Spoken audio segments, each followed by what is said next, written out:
2 Chroniques, chapitre 32. Invasion de Sanchérib et maladie d'Ézéchia.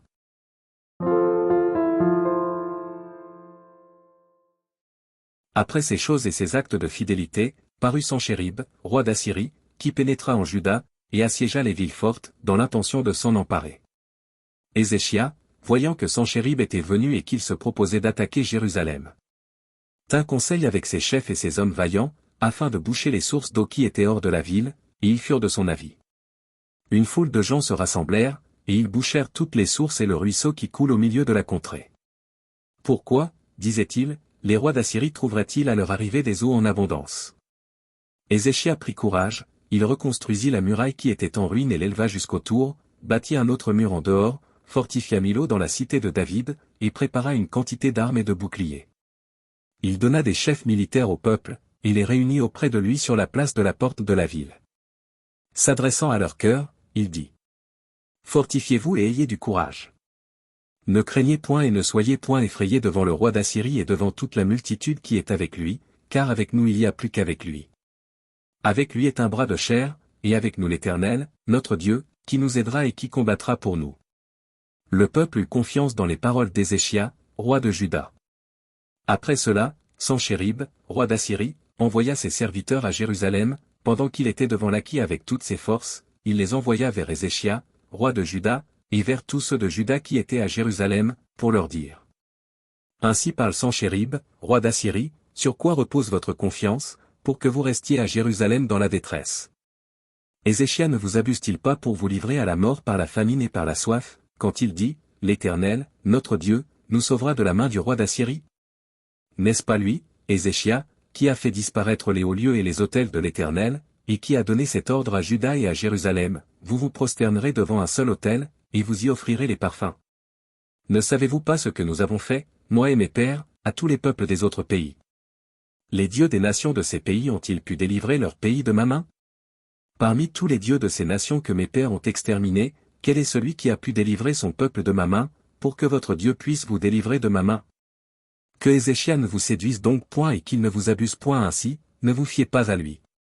Car aucun Dieu d'aucune nation ni d'aucun royaume n'a pu délivrer son peuple de ma main et de la main de mes pères, combien moins votre Dieu vous délivrera-t-il de ma main? Les serviteurs de Sanchérib parlèrent encore contre l'Éternel Dieu, et contre Ézéchia, son serviteur. Et il envoya une lettre insultante pour l'Éternel, le Dieu d'Israël, en s'exprimant ainsi contre lui, de même que les dieux des nations des autres pays n'ont pu délivrer leur peuple de ma main, de même le Dieu d'Ézéchia ne délivrera pas son peuple de ma main. Les serviteurs de Sanchérib crièrent à haute voix en langue judaïque, afin de jeter l'effroi et l'épouvante parmi le peuple de Jérusalem qui était sur la muraille, et de pouvoir ainsi s'emparer de la ville. Ils parlèrent du Dieu de Jérusalem comme des dieux des peuples de la terre, ouvrage de main d'homme. Le roi Ézéchia et le prophète Ésaïe, fils d'Amo, se mirent à prier à ce sujet, et ils crièrent au ciel. Alors l'Éternel envoya un ange, qui extermina dans le camp du roi d'Assyrie tous les vaillants hommes, les princes et les chefs. Et le roi confus retourna dans son pays. Il entra dans la maison de son Dieu, et là ceux qui étaient sortis de ses entrailles le firent tomber par l'épée. Ainsi l'Éternel sauva Ézéchia et les habitants de Jérusalem de la main de Sanchérib, roi d'Assyrie, et de la main de tous, et il les protégea contre ceux qui les entouraient. Beaucoup de gens apportèrent dans Jérusalem des offrandes à l'Éternel, et de riches présents à Ézéchia, roi de Juda, qui depuis lors fut élevé aux yeux de toutes les nations. En ce temps-là, Ézéchia fut malade à la mort. Il fit une prière à l'Éternel, et l'Éternel lui adressa la parole, et lui accorda un prodige. Mais Ézéchia ne répondit point aux bienfaits qu'il avait reçus, car son cœur s'éleva, et la colère de l'Éternel fut sur lui, sur Juda et sur Jérusalem. Alors Ézéchia, du sein de son orgueil, s'humilia avec les habitants de Jérusalem, et la colère de l'Éternel ne vint pas sur eux pendant la vie d'Ézéchia. Ézéchia eut beaucoup de richesses et de gloire. Il se fit des trésors d'argent, d'or, de pierres précieuses, d'aromates, de boucliers et de tous les objets qu'on peut désirer. Des magasins pour les produits en blé, en mou et en huile, des crèches pour toute espèce de bétail, et des étables pour les troupeaux. Il se bâtit des villes, et il eut en abondance des troupeaux de menu et de gros bétail, car Dieu lui avait donné des biens considérables. Ce fut aussi lui, Ézéchia, qui boucha l'issue supérieure des eaux de Gihon, et les conduisit en bas vers l'occident de la cité de David. Ézéchia réussit dans toutes ses entreprises.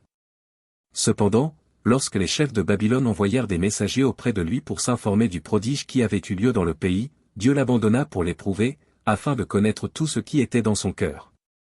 Le reste des actions d'Ézéchia, et ses œuvres de piété, cela est écrit dans la vision du prophète Ésaïe, fils d'Amo, dans le livre des rois de Juda et d'Israël. Ézéchia se coucha avec ses pères, et on l'enterra dans le lieu le plus élevé des sépulcres des fils de David, tout Juda et les habitants de Jérusalem lui rendirent honneur à sa mort. Et Manassé, son fils, régna à sa place.